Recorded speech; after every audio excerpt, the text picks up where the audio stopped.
മൃതദേഹത്തിൽ നിന്നാണ് ഏറ്റവും കൂടുതൽ വൈറസും രോഗാണുക്കളും ഉണ്ടാവണം. അതൊരു പക്ഷെ ഒരുപാട് പേരെ തന്നെ ജീവിതത്തെ തന്നെ ബാധിക്കും.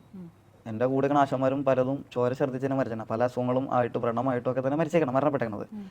അവർ കുടുംബത്തിൽ നിന്നൊക്കെ മാറി വെവ്വേറെ ഇടങ്ങളിൽ വന്ന് എവിടെന്നോ വന്ന് എവിടെയോ ഒത്തുചേർന്ന് അവർക്ക് യാദൃശ്ചികമായിട്ട് അല്ലെങ്കിൽ അവർ ഇഷ്ടപ്പെട്ടോന്നല്ല, അവരാ ആവശ്യങ്ങൾ അല്ലെങ്കിൽ തെരുവിൽ കിടക്കുന്നവരുടെ ആവശ്യങ്ങൾ ആയിട്ട് വന്ന് ആ കാലം മുതൽ ഇങ്ങനെയാണ് നടന്നുകൊണ്ടിരുന്നത്. വാവിളിച്ചും പോയിട്ട് എടുത്തും പറ്റില്ലാണ്. അപ്പോൾ അവർക്ക് നിഷേധിക്കാൻ പറ്റില്ല.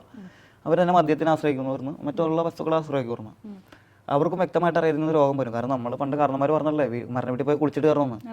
അതെന്തുകൊണ്ടാണ്? അതിൽ നിന്ന് വരുന്ന സൂക്ഷ്മാണുക്കൾ നമ്മുടെ ശരീരത്തിൽ. അപ്പൊ ആ പറയുന്ന ആചാരങ്ങളെല്ലാം കറക്റ്റ് ആണോ? അല്ല, അത് ആചാരമല്ല, അത് ശാസ്ത്രമാണ്. അത് മരിച്ച് കയറക്കണ വീട്ടിൽ മൃതദേഹത്തിനടുത്ത് പോയിട്ട് വന്ന് കുളിച്ചിട്ട് വീട്ടിൽ കയറുന്ന ഏറ്റവും ഉത്തമമായ കാര്യം. കാരണം അതിൽ നിന്ന് വരുന്ന സൂക്ഷ്മാണുക്കൾ നമ്മുടെ ശരീരത്തെയോ നമ്മുടെ വ്രണങ്ങളിലോ മുറിവുകളിലോ എവിടെയും പറ്റി പിടിക്കാം. അത് അണുക്കളാണ്. അത് വിശ്വാസമല്ല, വിശ്വാസത്തെ ഭാഗമായിട്ട് ഞാൻ പറയില്ല. കാരണം അതെല്ലാം മതവിശ്വാസ വീട്ടിലും ഇസ്ലാമാണെങ്കിലും ക്രൈസ്തവനാണെങ്കിലും ബുദ്ധിസ്റ്റ് ആണെങ്കിലും പാഴ്സി ആണെങ്കിലും ഹൈന്ദവനാണെങ്കിലും മരണ വീട്ടിൽ അതാത് രീതിയിൽ ചന്ദനത്തിരിയോ അതിൽ മറ്റു പുക വസ്തുക്കളോ ചെയ്യുന്നുണ്ട്. അത് സൂക്ഷ്മാണുക്കളുടെ ഒരു തടയാൻ, ഒരുപാടല്ല വർദ്ധിപ്പിക്കാൻ, അതിരിക്കാൻ, അതല്ലെങ്കിൽ അതിന് ഒരു വിധം തടഞ്ഞു നിർത്താൻ വേണ്ടി, നശിപ്പിക്കാൻ പറ്റില്ല.